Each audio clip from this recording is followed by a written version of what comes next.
Hello, friends and future authors. This is Lynn Iliquity Smargis, of the owner of the Unicorn Publishing Company and ghostwriter. I am so excited to have another episode of Write, Edit, and Publish Your Podcast. This is the podcast for people who don't write for a living, but you do want to write a book. Maybe it's a memoir. Maybe you just want to write about your life and leave a legacy for your kids or your grandkids. Or maybe you're a speaker and you want to get better paid speaking gigs or up your game in speaking and get put in a whole nother level from other speakers who don't have a book. This is the podcast for you. I'm so glad you're back. Or if you have just discovered this podcast, welcome. My name is Lynn Smargis and I am your host. And today we're diving into a topic that strikes fear into the hearts of many authors and business owners: book marketing. Now, I know what you're saying. You are a professional. You might be a speaker, you might be a thought leader, but you're not a marketing expert. But the hard truth is, my friend, if you're going to want your book to succeed, you have to start to embrace your marketing maven. Don't worry though, by the end of this episode, you're going to have a idea of what you need to know with book marketing basics, right? So we're just going over the basics today. We're not going in depth into like doing funnels and email chains and all of that stuff, right? Like email drip campaigns. We are just going over basics on what you need to do when you're marketing the book, because the easy part is writing it. The quote unquote easy part is writing it, right? The hard part is marketing it and getting it out there. And one of the biggest challenges with marketing your book is, like, and this happens almost every time I write a book, right? I'm like, okay, I'm going to write this book and I'm going to publish it on in January, right? And January rolls around, I'm like, I'm not ready to publish it yet.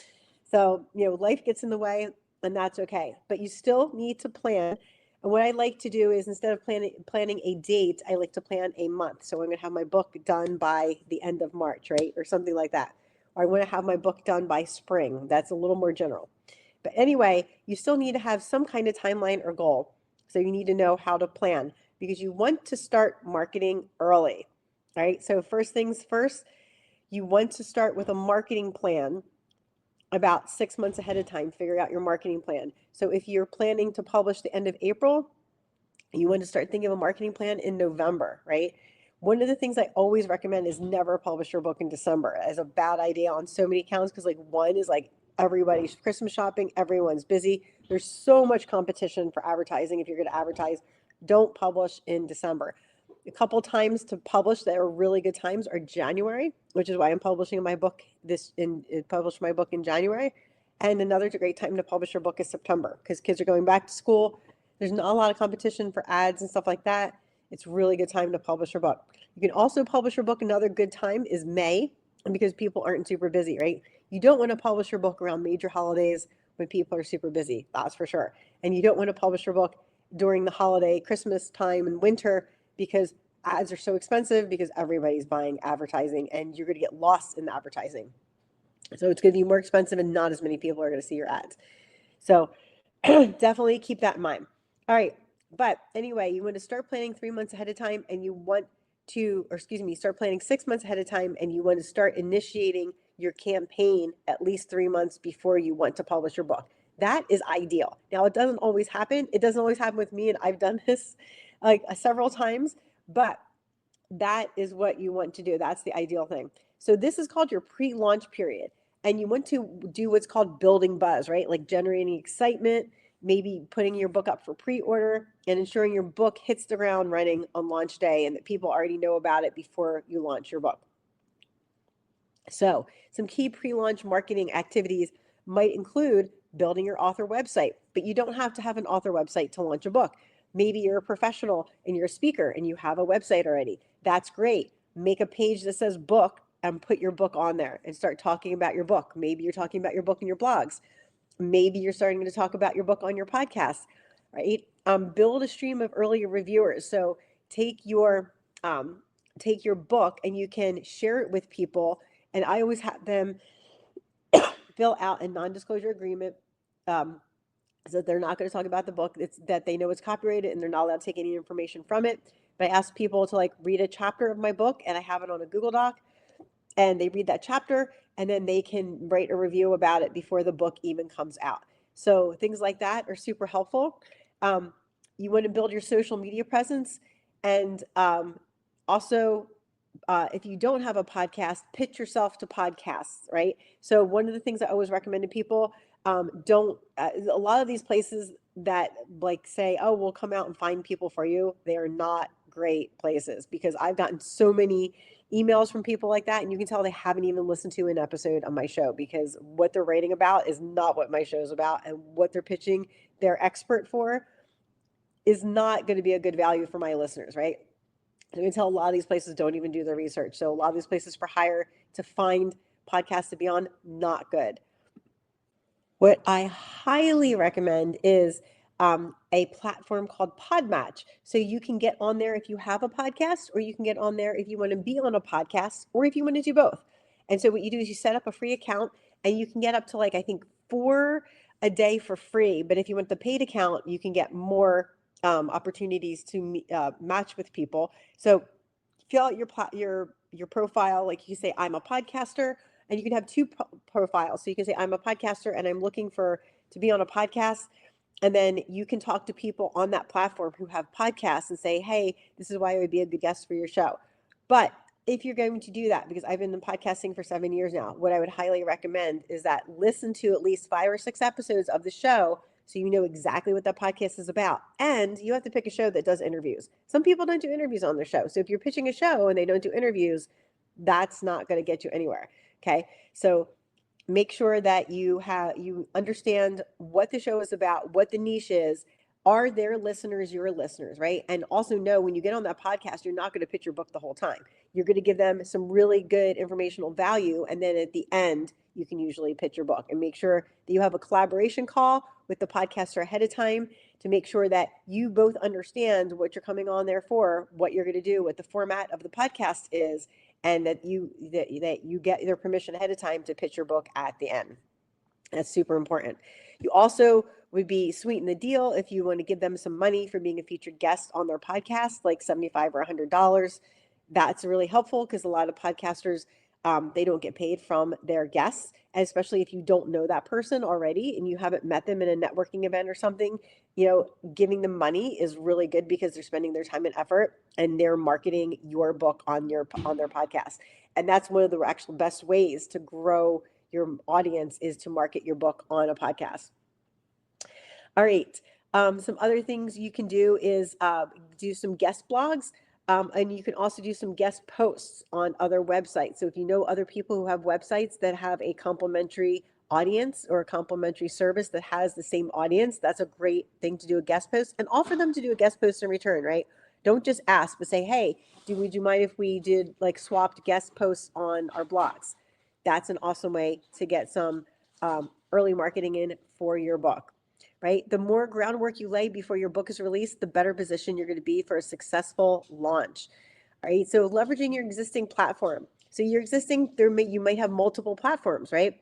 So, and that is your biggest book marketing asset you have, is the platforms you already have going on, right? Especially your email list. So many traditional publishers won't even accept anyone for publishing their book unless they have at least 10,000 subscribers on their email list. And there's a reason why.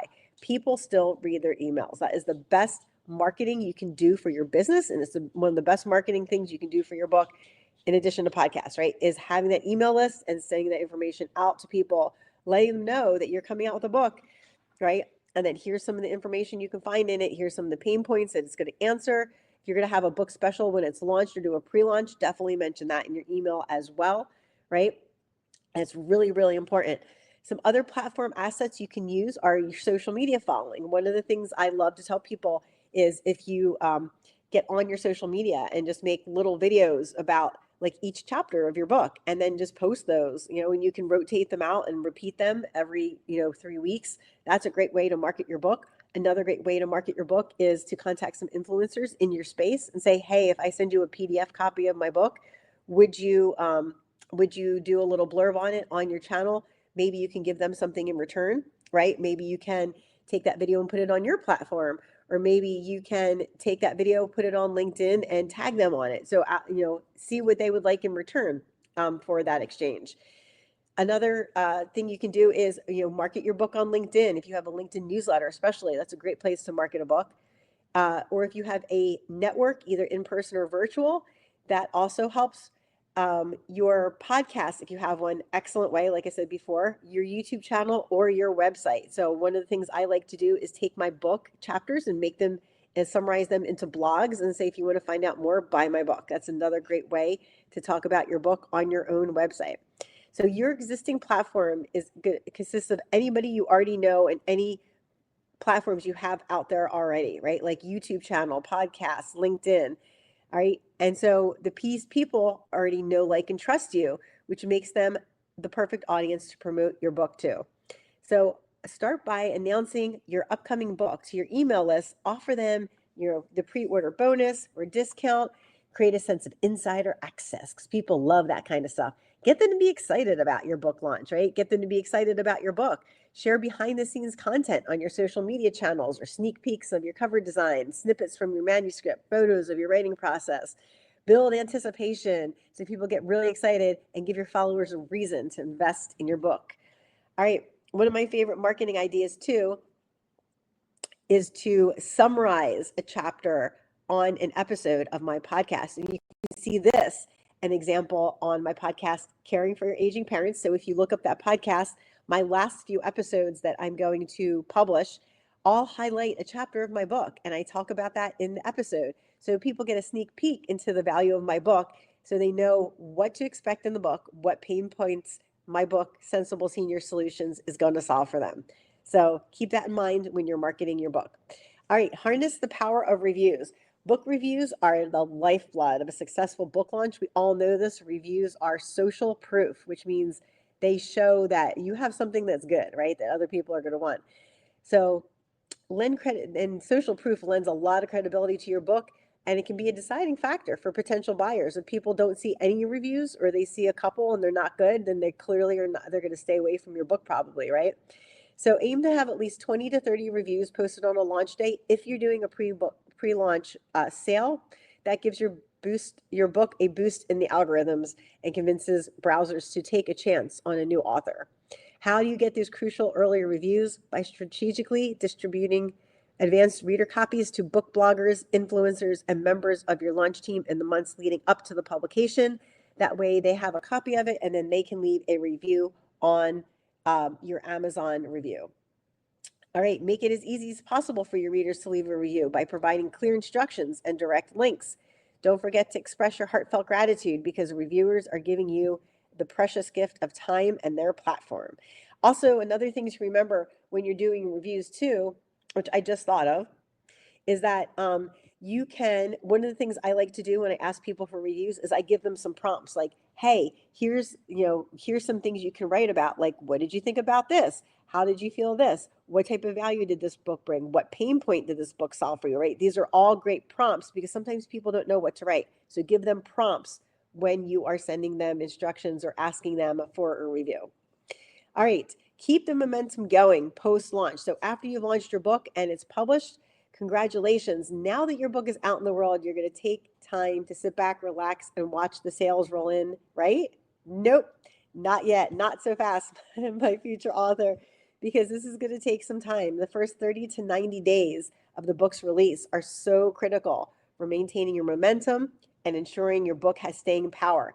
So you want to have a plan. And what I like to do is get a calendar, right? And write down what I'm doing each week so that I know what I'm going to be doing. Or you can make a checklist, right? Like this week, this is how I'm promoting my book. Next week, this is how I'm promoting my book, right?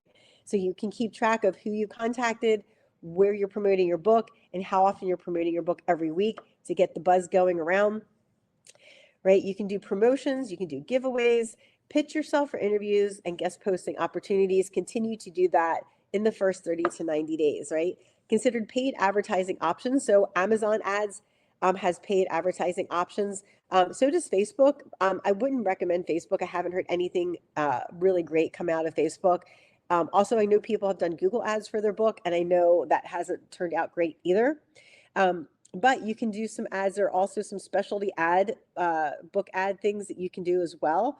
I've gotten mixed things on those. I've done those myself. I've gotten mixed reviews from other people on those specialty book advertising things. But definitely Amazon ads is probably the way to go if you are publishing your book on Amazon, and most people are, because 80% of people buy books on Amazon. Okay?